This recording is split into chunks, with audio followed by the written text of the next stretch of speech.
Good morning. Welcome to the Sports Desk live on Comcast Channel 26, also streamed on our Facebook page. I'm your host, Ed Nunez, along with our producer, Alden Iwani. Our very special guest is Texico head coach Bob Gilbreath. His Wolverines ended the season the same way they started it, beating Santa Rosa for the championship 50-0. Coach, congratulations. Welcome to the show. Thank you. Very honored to be here.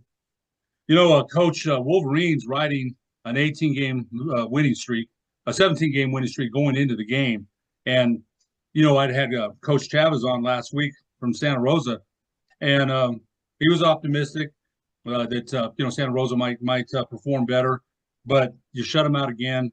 And, my son who did the game, Nick Nunez, has some questions he wants me to ask about the game. And they were very well thought out. My son was there, did a great job on the broadcast. But talk to us a little bit about the way to see me. You came in, 11-0. You had to travel to Santa Rosa. You beat Eunice to get a great game in the semifinals, and Coach Jackson does a great job out there. Talk a little bit about the way you finished the season, the way you started it, beating Santa Rosa.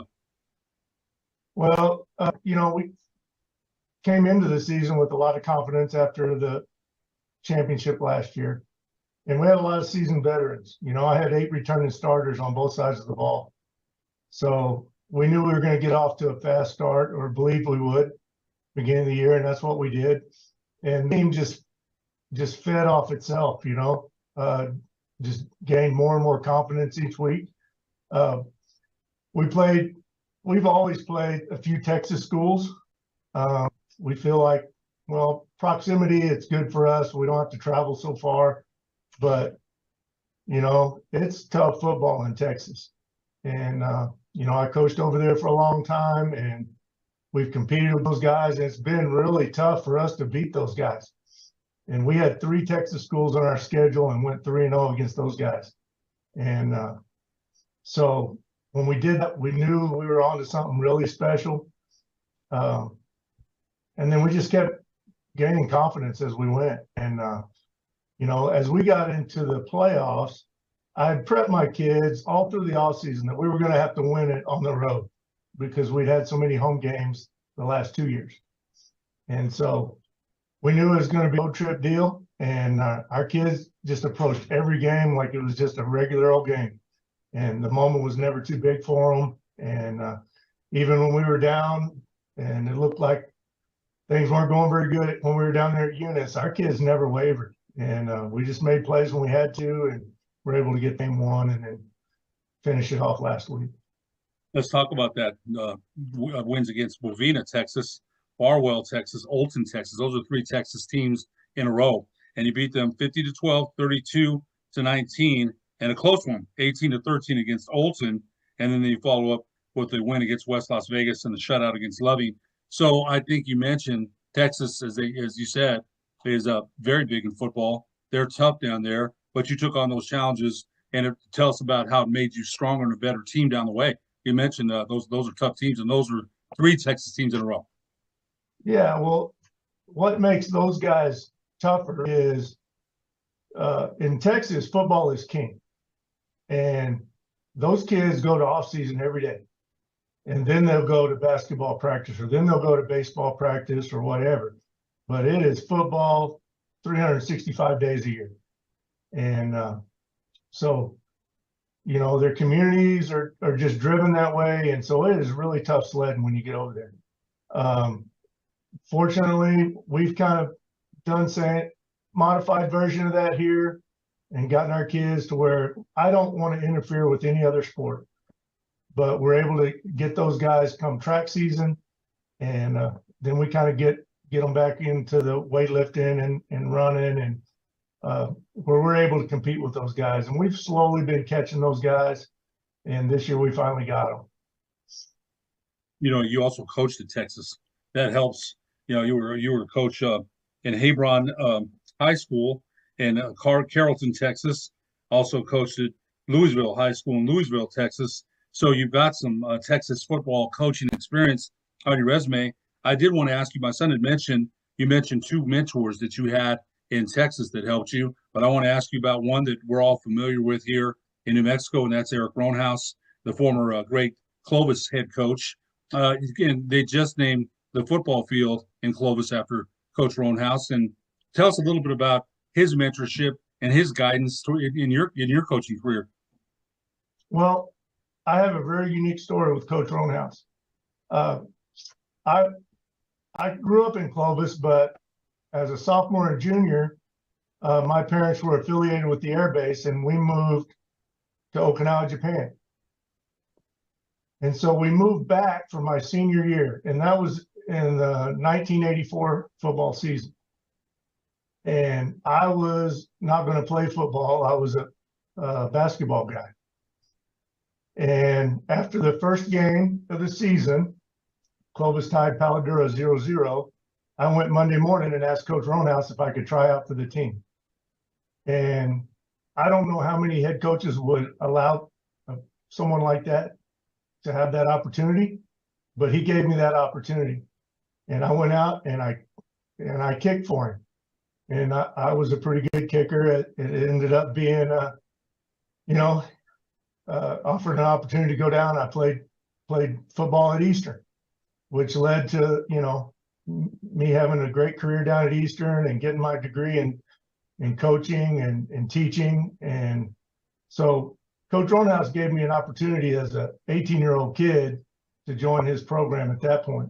And then once I finished college, he hired me on as one of the coaches I was at one of his feeder schools my first year. And then after that year, I got moved up to the high school, and I was in his program at the high school. And so he taught me and some other young coaches how to coach, how to be organized, how not to beat yourself. That's something that's always resonated with me.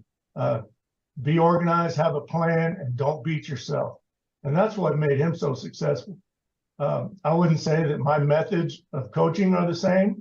He was known to be really hard on players at times, but he loved his players a lot, tremendously. And he reaches out to me weekly to this day. And, he offers advice when I ask for it. And when I don't, he doesn't. He asks me, well, what'd you do here and what'd you do there? And we have great conversations, but he was a great mentor to me. I bet he was tuning in on Saturday, watching the game. I'm sure, and we got some great game highlights there. Watching, I think that's Nick Fuentes, your running back, scoring on a touchdown. Alex Fuentes, he had a big game there against Santa Rosa. There's some more highlights, and great job by our producer Alden Iwani in getting these highlights up.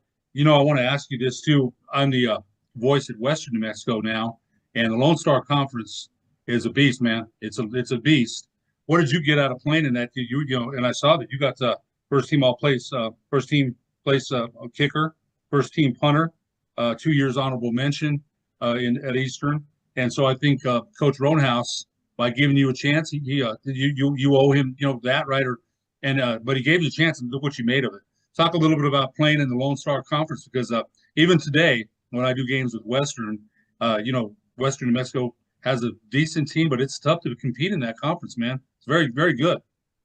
Well, I was fortunate to be recruited by a coach named Don Cartel. Don Cartel was the head coach at Eastern at that time, and during my playing time, he was there the entire time. And tremendous respect for Coach Cartel. He took Portales, which is, maybe not the easiest place to recruit to, and he brought kids in, and he created an environment and a culture where we could be successful. And we had some great teams when I was there. My sophomore year, we were at one point ranked 5th in the nation and got beat by a really talented Texas A&I team. We were both undefeated at the time, and just had a great time. I mean, he brought in great athletes, but he was a great coach. I think I learned more about his coaching after I finished and became a coach than I understood at the time as a player, because I was a kicker and a punter, so I didn't get the X's and O's of the game that most players do. But I understood the way he coached us. I understood how organized he was, how much he paid attention to detail. And those are things that I remember looking back now as a coach is how much the details matter.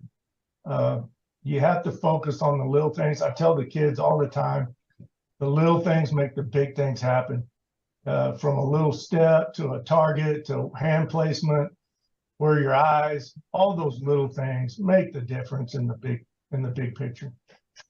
It's a very disciplined game. You're right. Everybody's got to be working together. 11 men on offense and 11 men on defense. You're right. The discipline matters, and that's the second championship in a row for Texico. So what you're doing there works. I want to ask you before you hit break, and then for the second part of the show, we'll ask you more about the championship. Talk to us a little bit. We've got about a minute left. Talk to us a little bit about how it was coming out of COVID. You mentioned that to me, to build the program back. Talk to us a little bit about that. Well, going into my first year was 2019, and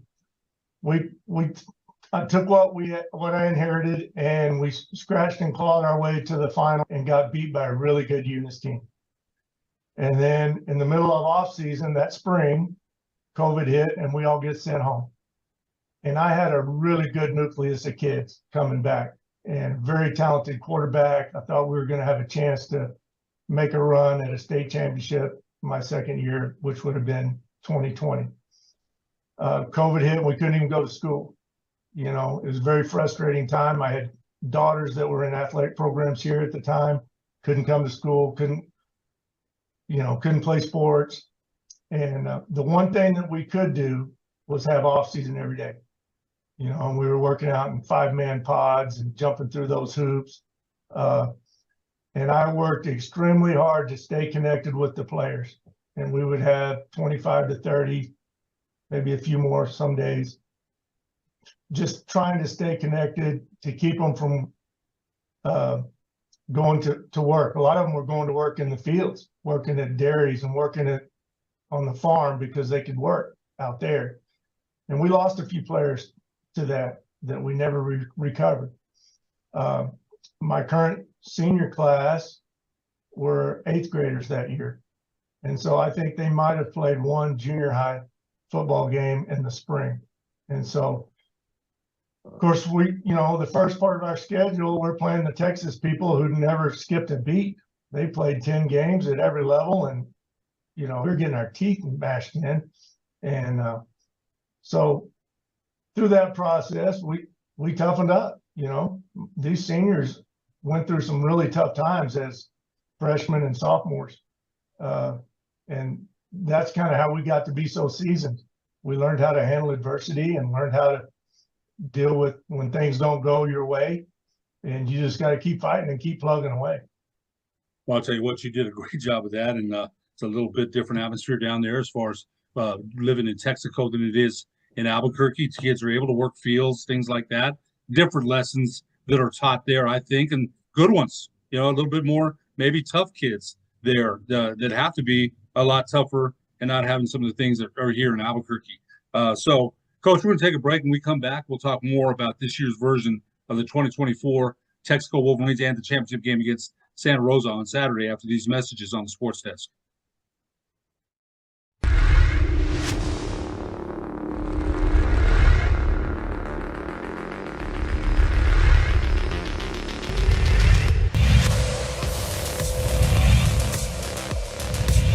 Playing the red zone.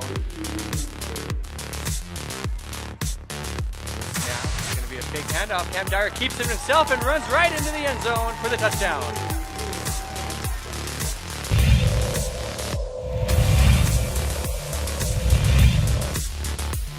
We have a clock going, unofficial clock. 38, kicking it into space. It's in the area. Nice job. Kick, good. It's gold. St. Pius gold, if you will.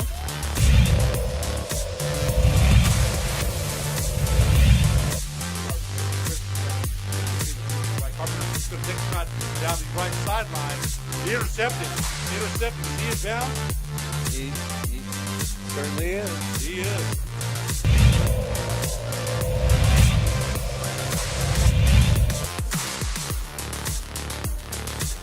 The snap, here comes Posa, and he's brought down.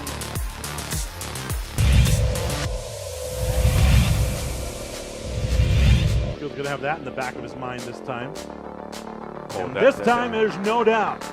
Griggle swallowed up for the safety there. Unabated to the quarterback. Joseph Garcia comes in and makes the play. Here it comes again. But he just kind of played a little sugar, little wheel. Cut. There's Dallas at the 20, 15, 10, touchdown Academy. And Braun was hit as he threw.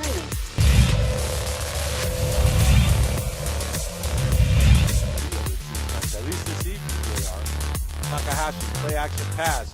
Airs it out, open, caught. Oh, what a catch. What an amazing catch by Jace Pitt.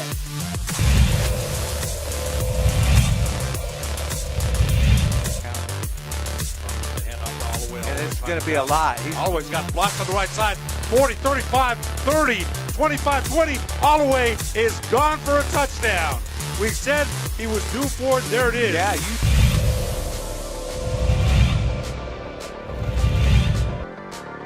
Dyer in pistol formation. Snap, break hand off, quick throw, left side. Jaden Parsons down the sideline. Green grass in front of him. Will he get there? 30, 20, 10.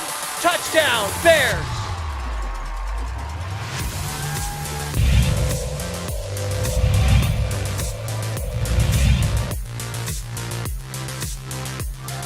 That was Salazar's first made and attempted field goal. This is fielded at the 20-yard line. And it's handed off there. Look at all this space. Midfield and not looking back. Sideline and gone. Maybe down at the half-yard line. Touchdown! Ochoa takes it all the way back into pay dirt.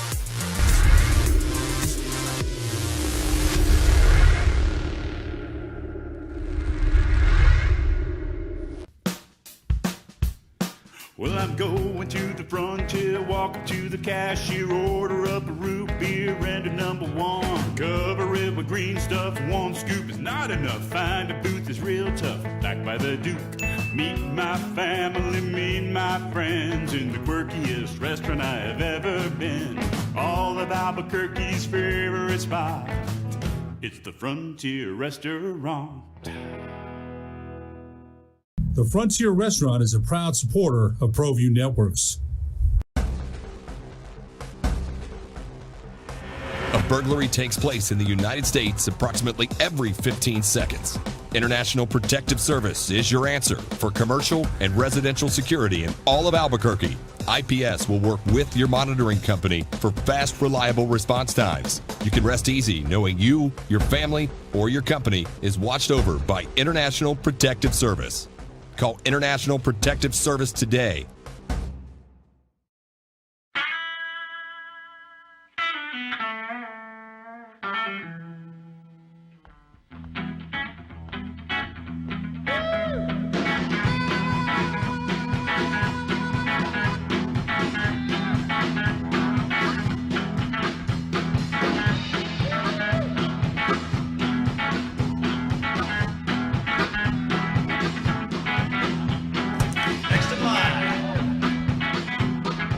Rudy's is a proud supporter of ProView Networks.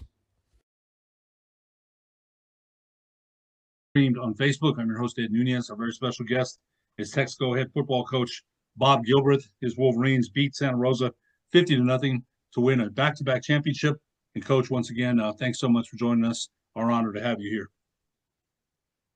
Well, I'm privileged to be here. Thank you. Coach, you know, these questions come from my son. I have to laugh at my son, man. He's an attorney, and I call him the research king, right? He'll research things from 20,000 years ago. That's what he does for a job. He always reminds me, Dad, that's what I do. And he does a very good job of it. Okay, so a couple of questions from my son. Scoring the state championship was 6-0 early in the second quarter. Santa Rosa's defense had stopped you guys 3 straight times on fourth down, all of them coming when you guys were when the team was in the red zone. Texico had 4 pre-snap penalties that affected those drives. Could you give Santa Rosa's defense credit for coming up with those stops? Then your offense explodes. Texico scores 30 points starting to 9-18, second mark in the second quarter before halftime. Bennett Whalen rushing TD, Luke Thompson receiving TD, 2 touchdowns by Alex Fuentes. What started to click for your offense in the second quarter after your team was having problems punching it in the end zone?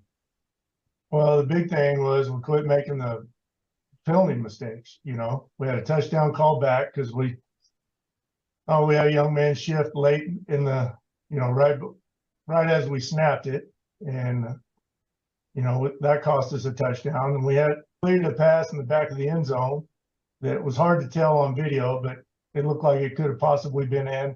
They ruled it out, but so there was another opportunity. And then we had several other penalties where we were just shooting ourselves in the foot. And I think our kids just kind of got amped up maybe,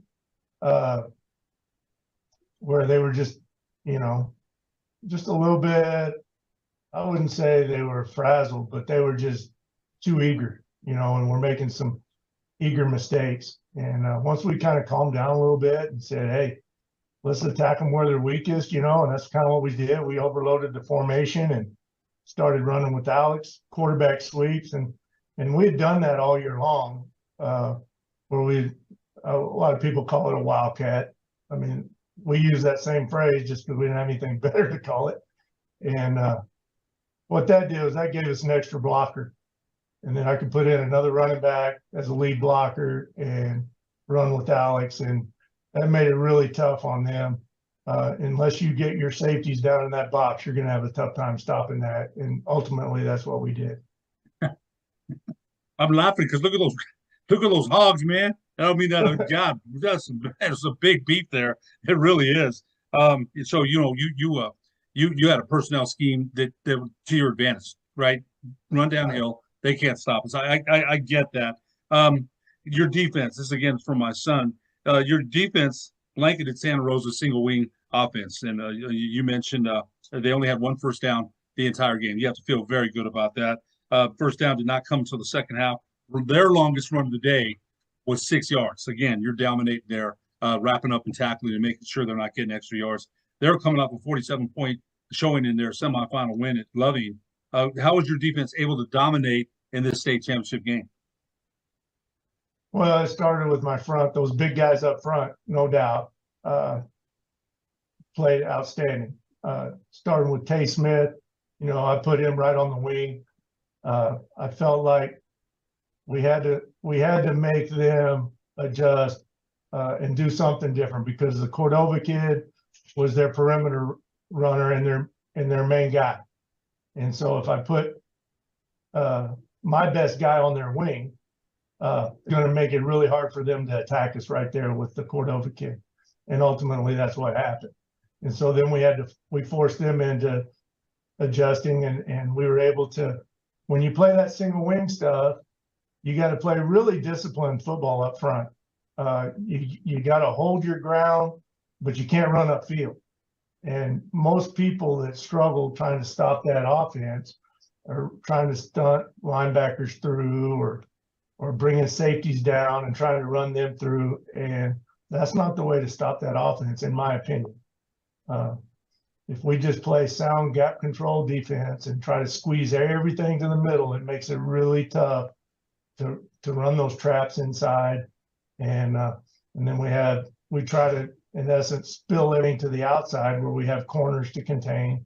And that's kind of what our way of doing it is. And it seemed to work extraordinarily well on Saturday. I'd say so. 1 first down. They only longest run of the game, 6 yards. Extraordinarily is a great word. One last question, okay, about that. Your offense is very dynamic. You direct snap it to Alex Fuentes, who runs with both speed and power. He threw a 37-yard touchdown. Bennett Whalen has some legs. He also threw for 150 yards and a touchdown in Texico semifinal. Jeff Curtis is another guy who had around 600 yards rushing for you. Sometimes you line up all 3 guys in the backfield together. Any 3 of them can take the snap. And that's tough for a defense to defend that when you've got guys that can get out in space and get some yards. Dynamic wide receivers in Maverick Hawkins and Edgar Mendoza. I love that name, Maverick. Your offensive line, we saw that, man. It might be the biggest one in the state, and that includes La Cueva and Cleveland. that includes those guys too. How fun was it for you and your coaching staff to experiment and try new things with all the talented guys that you have this year? There's a coach, any Jeremy Moppet. I call him the mad scientist, man. He's in there moving, he'll go jumbo. He'll do a lot of things. How fun was it for you to work with this group of kids? Well, they're a blast, number one, because they're very, very smart. They understand the game of football, and then they understand what I'm trying to accomplish. And especially, you take a kid like Alex Fuentes, who's been a 3-year starter at running back. He knows the system. And the majority of the stuff is stuff we've done over the years, and we just add to it or take away from it. My thing is, I was a defensive coordinator for 9 years down in the Dallas-Fort Worth Metroplex. And, 1 year we were in a district and there were 2 Heisman Trophy candidates came out of our district at quarterback. And it was very challenging to be a defensive coordinator in that environment. And so when I came here as the head coach, I'd never even called an offensive play in my life. But I knew that I was going to do what I hated trying to stop all the time. And that was lots of motions, lots of formations, and lots of shifts. And we have our base plays. We probably have 12 base run plays and about that passing game wise. But we can run them out of such a variety of formations and looks and add a motion or a shift that it makes it really tough on a defense to get lined up properly. And if I can get you to miss a line and get an extra hat one side of the ball or the other, that's where I'm going to try to attack. And you've done that and done that well. And I think I'm sure you'd agree, a student of the coaching, you came under at Eastern in Clovis with Coach Roanhouse, and the coaching you did in the Dallas area. Just real quick, Alex Fuentes, 2,064 yards rushing. Jeff Curtis, 613 as a team, 3,396. And they don't run anywhere without those big guys up front, man. They don't. And the offensive line you had, just looking at those guys, holy cow, those are road graders, man. Those guys get on top of you. What are you going to do? And so I think you had a scheme that definitely maximized their strength. About a minute left, Coach. You got a back-to-back championships, man. And I'm smiling big for you because you said you're enjoying it, and you should. Again, congratulations. Anytime a championship is won at the amateur level, you worked hard to get it, and you've got 2 straight, 18-game winning streak. Just to wrap it up for us, Coach, what does it mean to you to win back-to-back championships there at Texico? Oh, it's just gratifying. More so that the kids have bought into my culture, and it's about teaching them how to be successful in life. And the winning on the football field is a byproduct of living your life right. You mentioned Alex and respecting the opponents, and that's something that I try to drive home with the kids. One of our core values is love other people, and another one is respect everyone. And even though they're big rivalries, us in Santa Rosa, us in Nunez, I preach to the kids, we have to respect those guys. We don't have to hate them. We want to win the game, but we don't have to hate them. And when the game's over, win or lose, we're going to be respectful to them. We in any of those games, we haven't had personal fouls like, targeting or things like that. We had a blindside hit one against Eunice, but just football things, but not like, ugly personal foul penalties. And I contribute that to our kids buying into what we're preaching. So, it's all work, Coach. And I think that's a testament, because football is a violent game, man. It is. It's a violent game. And, you're teaching still sportsmanship. We're not trying to hurt anybody. Just playing our game. And you can do that. You can do that. And it sounds like the message has gotten through loud and clear to the Texico Wolverines. Texico head football coach Bob Gilbreath, state champions again, beating Santa Rosa 50-0 on Saturday, back-to-back champions. Thank you so much for being our guest today at the Sports Desk, and congratulations to you, sir, and your program. Thank you. I appreciate the opportunity to be on your show. It's been fun. You bet. For producer Aldi Nuwani, I'm Ed Nunez. We'll see you next week on the Sports Desk.